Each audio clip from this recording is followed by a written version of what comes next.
One Uneventful Night, Chapter 2. Interlude. One more record to the call log. Chuuya-kun, how rude of you to ignore me all this time. I've been trying to reach you, you know.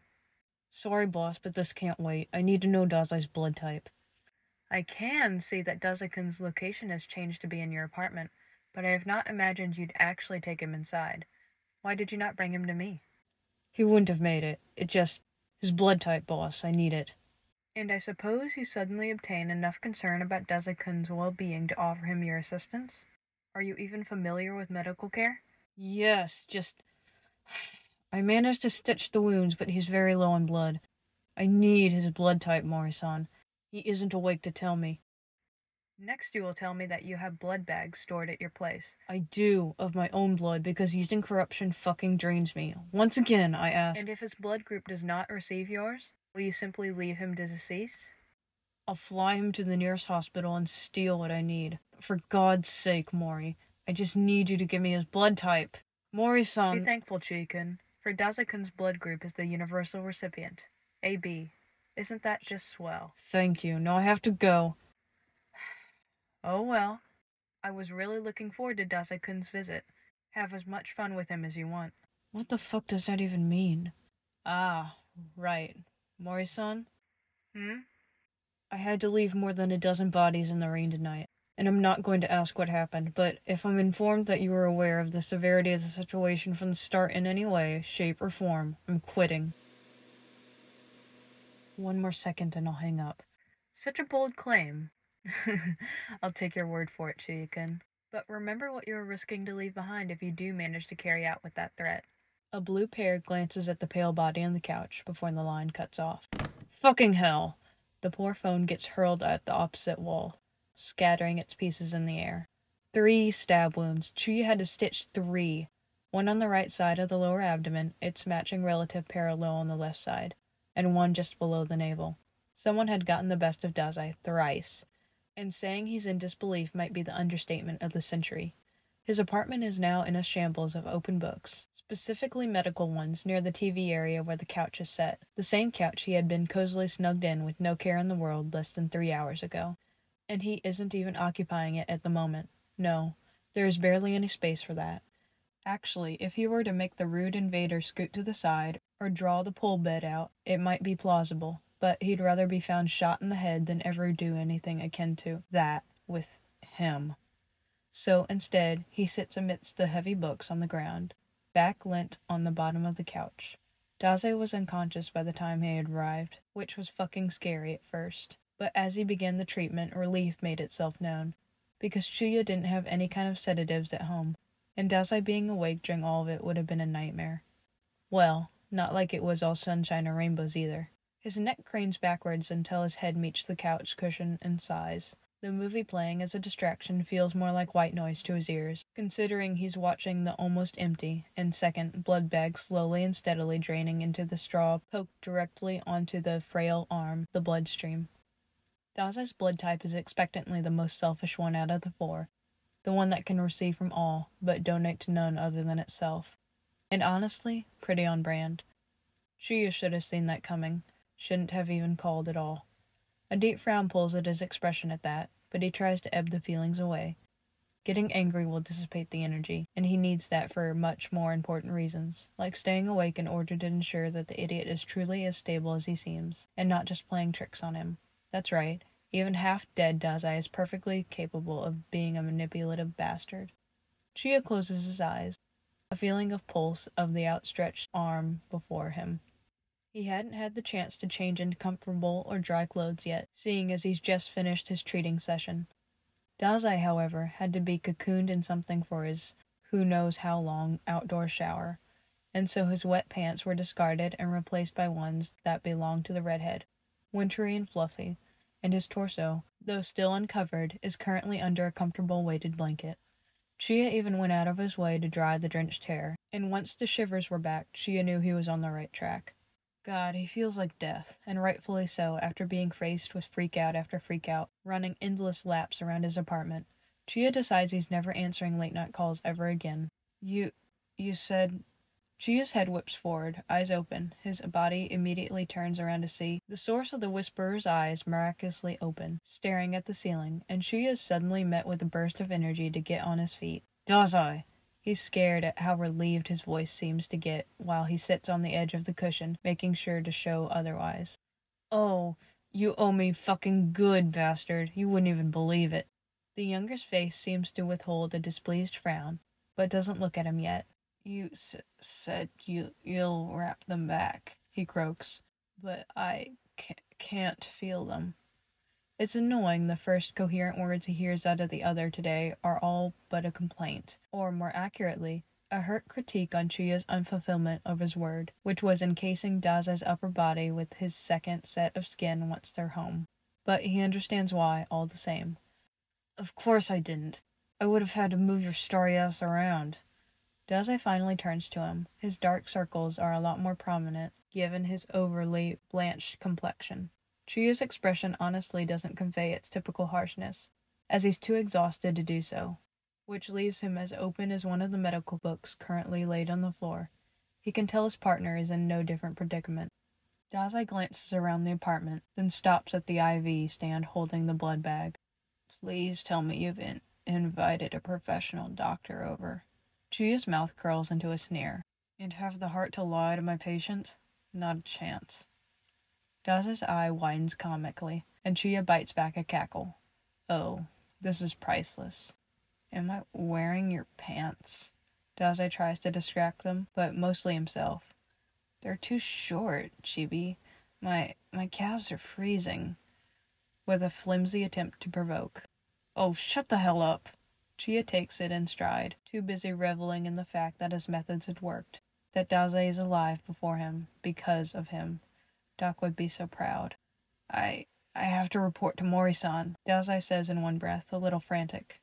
Chuuya frowns in anger that isn't directed at the younger. No need. I already called him. Oh, is all Dazai counters with, visibly relaxing. The conversation trails, and they stare at each other for a moment. Dazai particularly seeming to gaze at Chuuya's still bare chest, which is pretty much littered in scars from his battle with Verline, and his affliction with Professor N, the affliction Dazai himself was a factor of. Chuuya tries to shake the memories that apparently haunt them both away. After a minute of that stoic silence, save for the all-but-forgotten movie in the background, Chuuya is reminded that the idiot needs any form of nutrients in his system. He glances at the abandoned cup of hot cocoa on the table. I'll be right back. Suddenly, he takes the full mug to the kitchen and runs it in the microwave for 1.5 minutes. During them, Chuuya finds the time to scurry through his closet and search for pajamas, for him to put on the comfiest ones he owns. He's back in the kitchen just as the microwave is 1 second away from beeping, and uses his ability to float a mug along with the cup of water in his tread back, where the intruder is. Gah! Chuuya's eyes widen at the scene before him, that consists of the dumbass tipping forwards after trying to get up. The 2 cups are secured on the table in a flash before he goes forward and supports the back, feeling his ability flicker away. Whoa, did you lose your brain cells on top of blood? Lay down! He gruffly hauls the blankets to glance underneath, and visibly sighs at the lack of any new bleeding staining the freshly wrapped waist. No stitches were undone. What did you expect? Your taste in movies is so bad, I had to get away. Dazai manages a heaving remark as he's pressed beside him, and Chuuya sends a stern look underneath, to find the mackerel's expression contradicting his playful tone, cracking at the edges, lips shivering slightly. That apparently is enough for his genuine frustration to subside. You're fucking impossible, is what Chuuya lamely murmurs as he reaches for the remote to close the TV. Then his eyes catch on a trail of blood. They follow it to land on the bandaged arm that was previously sporting an IV cannula, which was now apparently gone. The maniac had yanked the cannula out. His thoughts vary from what the fuck to why am I even surprised. He decides not to say anything because he might as well chide a damn wall, and grabs the sterile dressing from the open disarrayed kit on the table to press it on the steadily streaming nick. At least the blood bag has fully fulfilled its job. Dazai only blankly watches. Chuuya's hand is still on the other's cold back, the only thing stopping Dazai from bashing his head on the couch's armrest. Not like he wouldn't deserve it. The redhead sighs as he half sits down, one foot still on the floor, tilting the supported form a little backwards at that, which elicits a whine out of the other, but nothing more.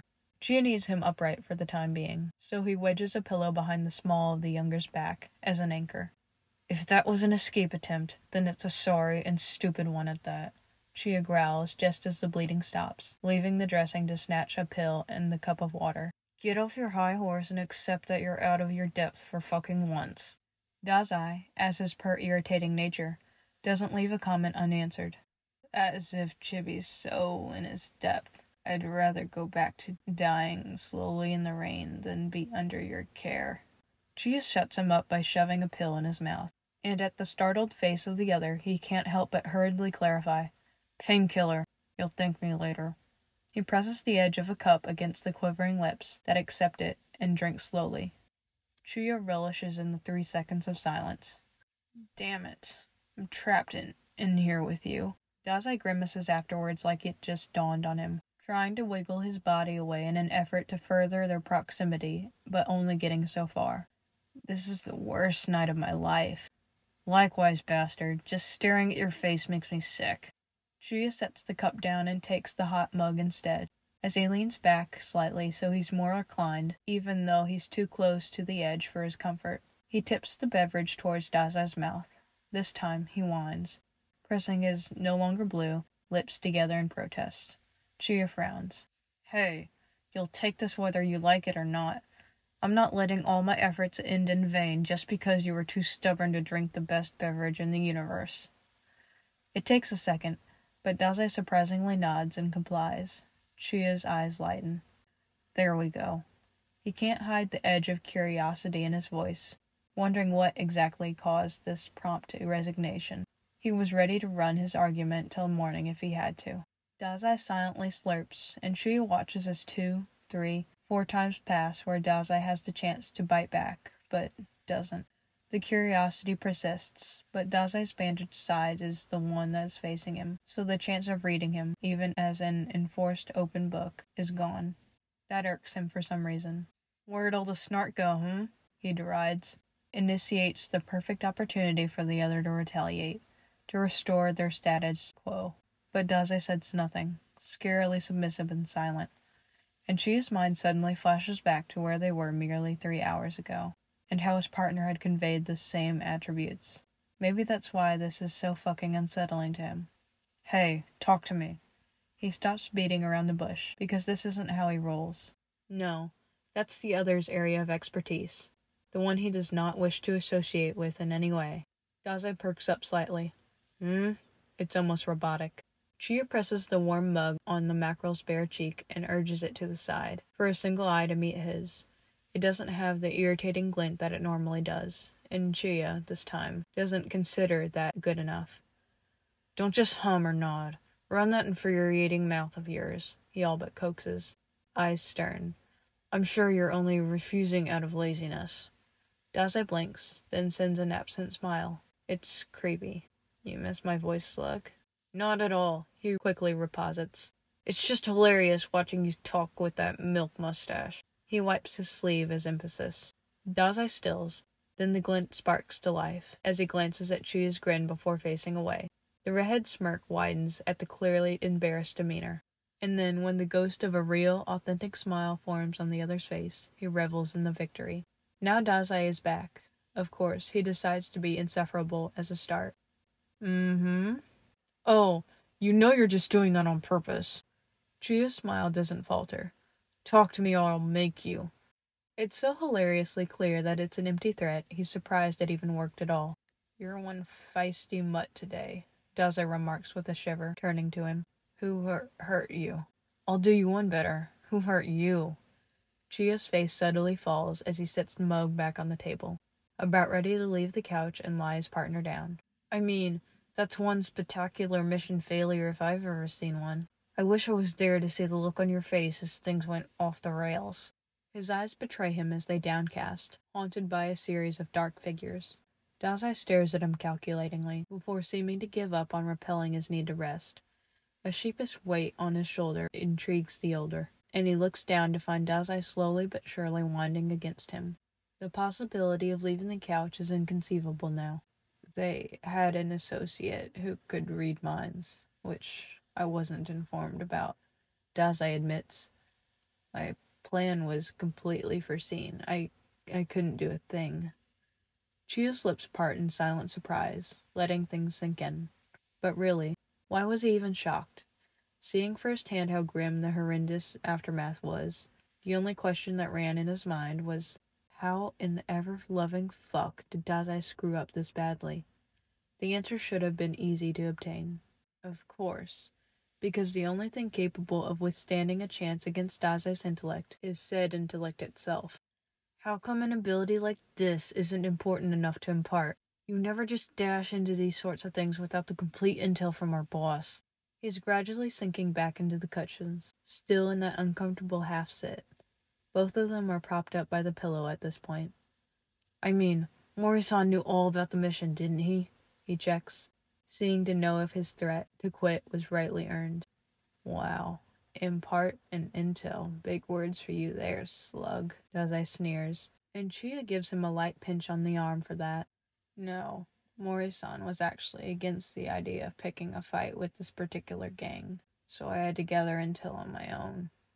Chuuya perks up in surprise. So he was wrong. Fantastic. That would certainly not make things incredibly awkward with his boss.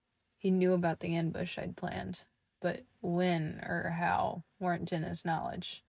We started the raid at 11 p.m. by cutting off the power in the area. But before long, we were being ambushed back. The gunman took most of the bullets, though that left me defenseless for their combatant. He was mean, stabbed me slowly, then threw us all out in the storm to die. A shiver runs through Chuuya at the imagery of that. You seriously couldn't call for backup? Heck, even I could have come to assist, even though that would have ruined my off day. But it isn't like I'm currently any fucking better. All forms of communication were taken from me before the combatant started to carve my skin, Dazai says, like it's a bedtime story. And Chuuya's breath rightly hitches. It was a torture session? Really, it was my fault for dwelling on the fact that I despised pain and suffering. He decided it would be a swell idea to engrave his initial, make way for blood loss to be the main thing to kill me, and introduce shock by leaving me in the cold. Honestly, I admire his skill as a fellow torturer, even for how amateurish it had been. Chuuya's eyes widen as they recall the shape of the stab wounds, which he'd honestly paid no mind to until Dazai's brought it up. The two on the side and one in the middle. It spelled an H. Rage rumbles deep within, itching to rip something apart. That fucking combatant seemed like a perfect candidate at that. But Chuuya has no idea who or what his name is, and he certainly wouldn't care enough to hurt some random guy for the person he despises most in the world. 4 days later, H would be crushed under a heel, squealing for mercy as his skull is being flattened by the power of gravity.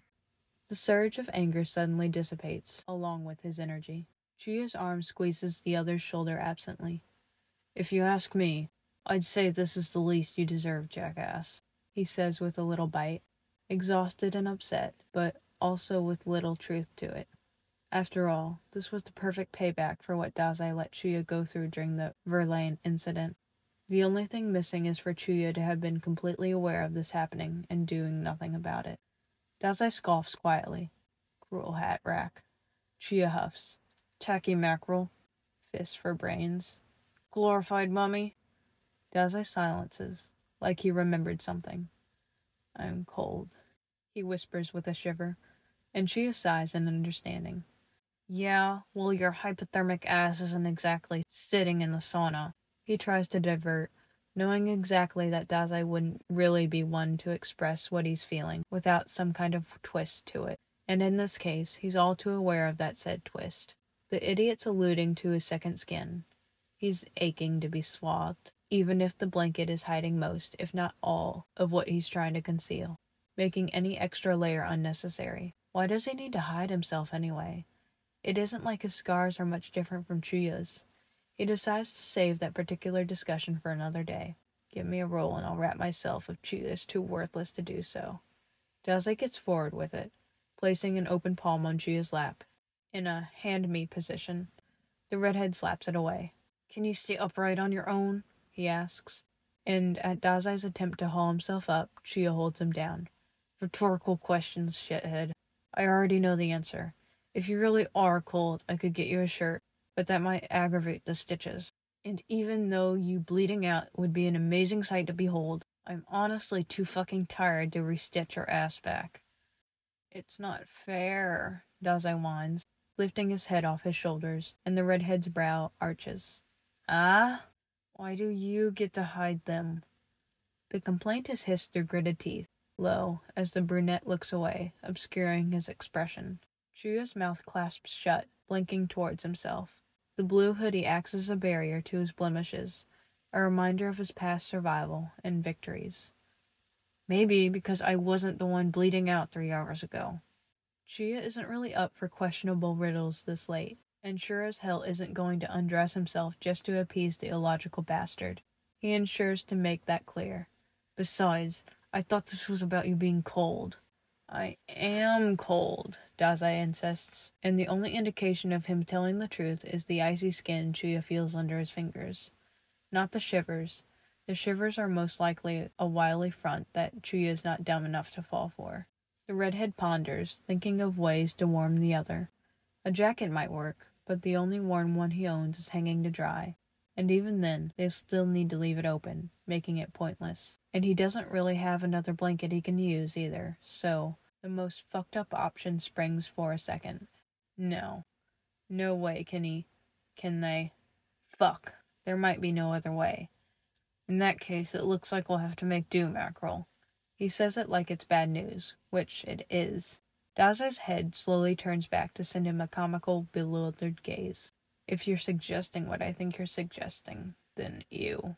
Of course, the know-it-all immediately understands. Right back at ya, but it's the only blanket I own. Dazai's eye scrunches as he shakes his head, chin pressed to his own chest. Vile, truly, truly sickening. Hey, you think I like this? Chuuya grits, feeling his face warm slightly. This night has to be one of the most unfortunate set of circumstances I've ever went through. I could easily just leave you to... No, Dazai says a little too quickly as he grips his shirt, shutting Chuuya up. He watches the younger's eye instantly adverts in edginess. It fades away swiftly, though, as he lets him go. Fine, we'll make do, but not a single word of what happened tonight gets out. Believe me, I wouldn't dream of it either. No, really, Chuuya would rather blow his brains out than ever explain any of what went down tonight. Be that the fucking nestling that's about to ensue, or the freaky first aid session that happened earlier in the car. Scoot over. Admittedly, it's Chuuya who scoots Dazai over, setting him down in a careful manner.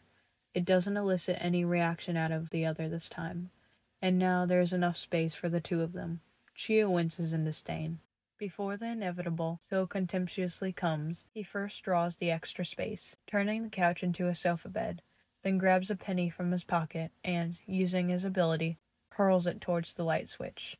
The darkness immediately dawns on them, as does the coin clattering to the floor. Then he huffs as he tips the blanket a little to the side and burrows underneath it. He's slow, he's steady, their arms are brushing. He'd much rather be anywhere else. For a while, Chuuya just scowls at the ceiling, tense and rigid.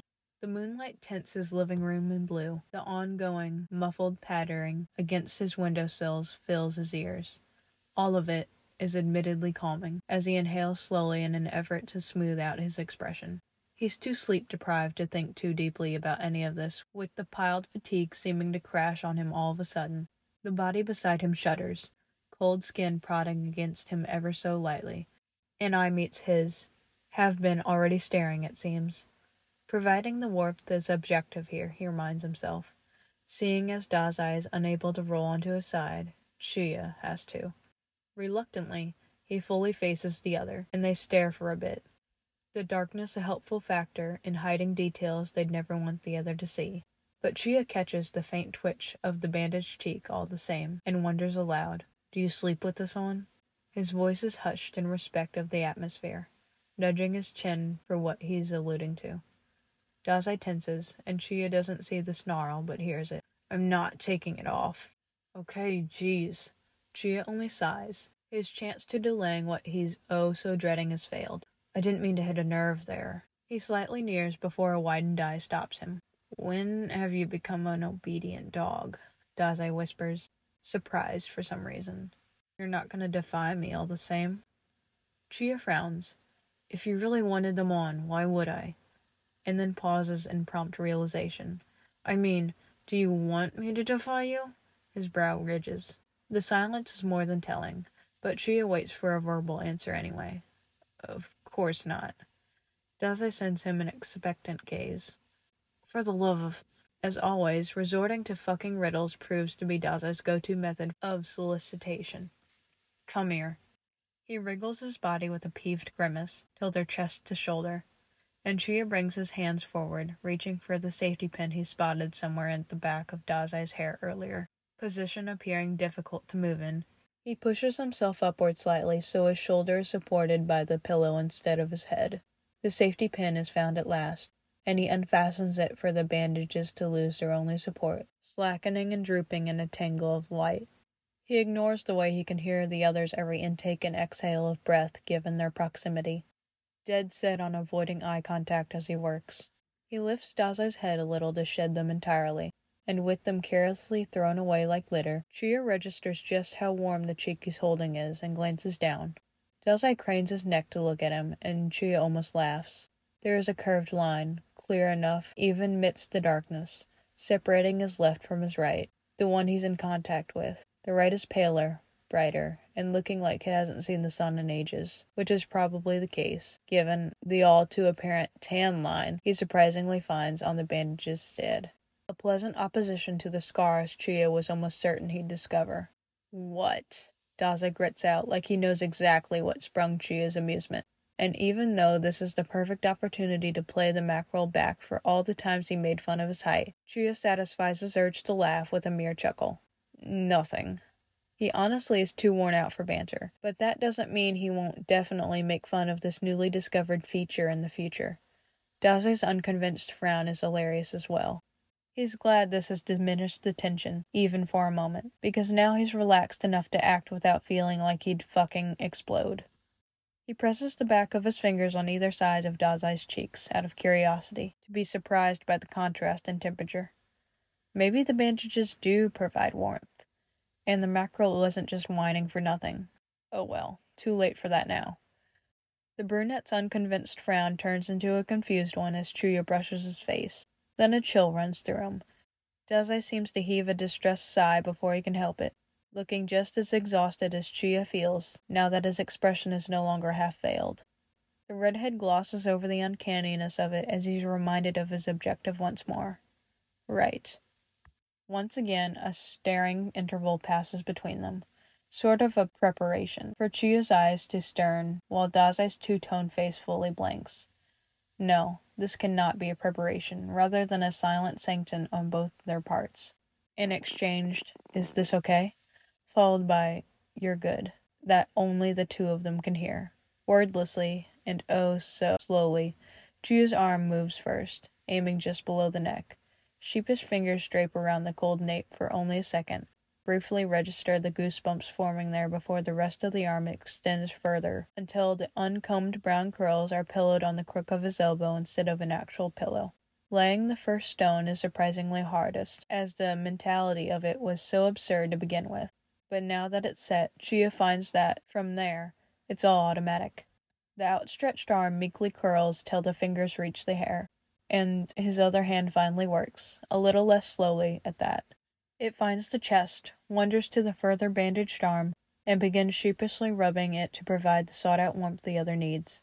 He's ready to call this off at any sign of genuine agitation from the younger, and oddly enough, he almost did at the jerk he received just as he touched the rough skin. But the lack of verbal complaint assured him that it was merely an involuntary reaction, no matter how absurd that sounds, because, come on now, really? Dazai, the one Chuuya personally has seen withstand ungodly amounts of physical abuse without batting an eye, flinching from a flimsy touch? It sounds like one tasteless joke. But it isn't as far-fetched as it sounds, when Chuuya thinks of it, as he too was once in that same dilemma where a gentle brush was scary enough to cower away from, where touches that didn't aim to hurt burned far hotter than ones that did, though at some point that had changed. He doesn't know exactly when, but the acclimatization weirdly aligns with him acquiring his apartment, and, oh, he finds the answer. Albatross. That was Albatross's doing.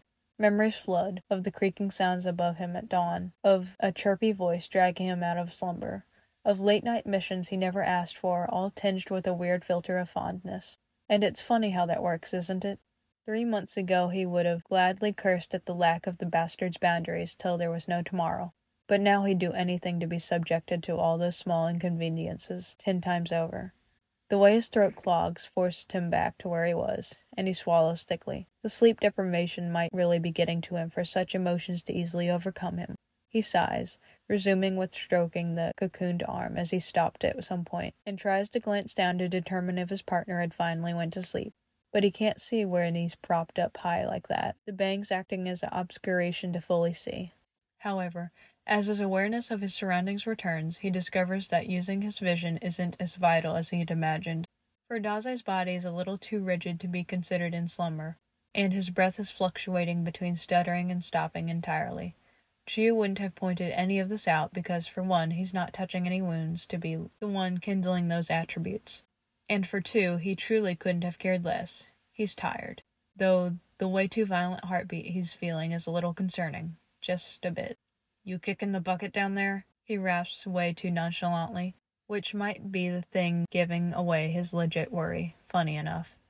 Dazai's chest stills, and Chuuya can tell exactly when he forcibly relaxes his form. "You're on thin ice, Hat-Rack." "He's fine, then." "Too bad." Chuuya deadpans, then winces a little at how outstretched his limbs feel, as there is still some space between them, an imaginary threshold that he hadn't yet crossed. But now that he's uncomfortable, all that runs through his mind is, "To hell with it." His massaging motion stops, replaced by a squeeze, and he pulls the frigid body closer, till the threshold is all but trespassed, where Chuuya's nose is burrowed in dark curls, where Dazai's ear is right over his heart, and listening, till their pulses are reverberating through one another. Dazai is rigid once again, but this time it doesn't last. They both sag and sink, and Chuuya refrains from doing anything stupid with his legs, given that one nudge with his knee and the bastard would be howling in agony. It's a feat Dazai hasn't voiced his concern about that yet. Scratch that. It's a feat that any of this is happening in the first place. But none of this matters, he reminds himself. None of this means anything because they both agreed that the entirety of this night will be forgotten in the morning. Will never be brought up again, neither to their circles, nor to one another. Not even to themselves. The depth of Chuuya's consciousness dares to divulge a sickening, but sadly truthful statement. Just for tonight, they can drop the act, and indulge in what they miss. "This is awful," Dazai whispers as he nuzzles further. "Tell me about it." Chuuya's hold tightens as he addedly caresses the petrichor-smelling locks. "Anything hurts, and you wake me up immediately." "So demanding," Dazai snickers slowly, sounding like death. "I bet Chuuya's a sleep kicker." "And I bet you're a sleep talker. No, scratch that, a sleep screamer," Chuuya quips. "Yeah, that fucking fit." At the lack of reply, his heart drops. "Wait, you can't be serious," he incredulously murmurs. "Night terrors? How'd you even know?" "Mori-san." Chuuya takes a pause, a million questionable scenarios invading his mind before he can help it. "He'd tell me about them whenever I stay overnight in the infirmary." "Oh." Chuuya relaxes back, learns to breathe again. "Terrific. Good to fucking know." His snarl is weak, because what he'd just learned alludes to so many things he has no energy to dwell on. "Any other wonderful news?" The silence lingers for a bit, until Dazai's voice infuriatingly teeters on rueful. "You'll actually deal with it if it happens?" "No, I'd dump you back to your shipping container at 5 a.m. Chuuya rasps, lids falling as his kneading slows down, already resigning himself for an ugly wake-up call. "What do you think?" "I think you've done enough, slug." Dazai's voice grows fainter as well. "The thought of being indebted to you sickens me." "As a matter of fact, you are already indebted to me." Chuuya makes sure to clear that up, but doesn't plan on sticking through with that fact, because again, this night might as well have never happened. "Now shut the hell up, the fuck you still awake for?" His question truly isn't a mere erotesis, he's genuinely curious. As once the painkiller spread in his system, he should have been out like a light. And yet, he's still here, fighting back sleep. For what, exactly? Dazai doesn't verbally answer. Instead, Chuuya faintly discerns shifting underneath the blanket. And before he can deem it as anything, a set of shaky fingers weakly enfold his warming forearm. Just for a second, before loosening and landing on his scarred chest. Chuuya knows it's the closest thing to a thank you he'll get. The redhead ignores the way his heart flutters, among everything else. The added warmth to his face, the snugness consuming him despite himself. How truly close they are, merged in a tangle of unfamiliarity that is too anomalous to explain. He ignores and ignores and ignores. What he openly acknowledges, however, is the fact that the body below him has regained most of its temperature, and his limb stops entirely. Well, it certainly continues to rise and fall along with the heavy lungs, calculatingly rhythmic, and perhaps even soothing. And that's the problem, calculatingly. Chuuya can tell how much his partner is feigning coziness, even if the attempt is thorough, as nothing will truly get past the older, with the way they're mimicking each other's pulses and breathing patterns. Though, is it really worth mulling over? Dazai can easily stop this if he wants to. Can just shove or decline, and Chuuya will act annoyed, but will undoubtedly grant his wish without question. Because neither are in a more dominant position, currently, Dazai is vulnerable with his skin shown, as Chuuya is without his ability. Their power dynamic is all too intact for it to be the younger's, God forbid, fear that is driving him to endure any of this. The thought is so emetic that Chuuya actively grimaces. So quite frankly, no it isn't. And the redhead finds himself neglecting the trail of thought as his hazed mind acts without regard, shifting his limb to feel more comfortable, to lessen the pressure on the other's body. His fingers trace through skin till they find precisely where the heart is buried, and land on the shoulder, curling around it feebly. Dazai's form shudders, but it can't be from the cold. No, he's plenty warm already. Chuuya opts to ignore that, as well, his pulse quickening as a result to catch up with the others. Jumbled thoughts that should clearly be saved for tomorrow make themselves known. Some about Mori and his words, the threat he'd made, and what his stance with the boss is going to be like tomorrow. Some are mere shadows of wet pulses and bloodied bodies, most in the rain, but another most in the light, midst a shattered mess of billiards bar. Some are about threading a needle against flesh, 3 lines that resemble a symbol, and Chuuya makes a mental note of resorting to professional medical care tomorrow, seeing that his amateurish attempt will very likely scar. The initial of a worthless nobody engraved into someone who's anything but. He'll fucking kill him. Something under the blanket shifts, and Chuuya's involuntary seething form wavers at the feel of it trailing downwards. Chuuya chases that something, hand catching a bandaged wrist just before the owner could scratch at his newly acquired wounds among many. Dazai tenses in protest, but Chuuya leads the hand back anyway, bringing it to where it was on the sternum. He lingers the hold, just feebly enough as a silent reprimand. And maybe he's the one scared this time, being at the dispensing end of the familiar gesture, for how the night turned out in the blink of an eye, for how close he was to finding the rapid pulse that is currently under him gravely silent, belonging to the one he cares nothing about, and yet feels his heart awfully twisting at the thought of him being gone. Dazai lets out an incredibly weak whine, weaker than Chuuya could ever think his tone could get, and lolls his head sideways, which simulates a flimsy headbutt against Chuuya's collarbone. His chest shakes in a silent chuckle, but pauses when the younger frees his wrist from his grasp, and Chuuya thinks he'll need to start the chase again, though his partner surprises him when he stays. And not only stays, but finds Chuuya's palm and drapes his smaller fingers around it, softly. Somehow, despite them being intertwined in every literal sense, this is what truly sends his senses haywire for how enigmatic it is. And whatever message Dazai is trying to convey has either worked terribly or terribly worked. Because Chuuya is suddenly acutely aware of every single thing he'd previously tried to ignore. Of what has happened, of what is happening. As a result, his body involuntarily snuggles closer, fights physics and logic because there is no space left to begin with. Yet he manages, forehead burrowing into fluffy curls, in an attempt to hide from the world, fingers reciprocating with a equal squeeze, pulses almost acting as one, nose tickling from the stray locks he breathes through.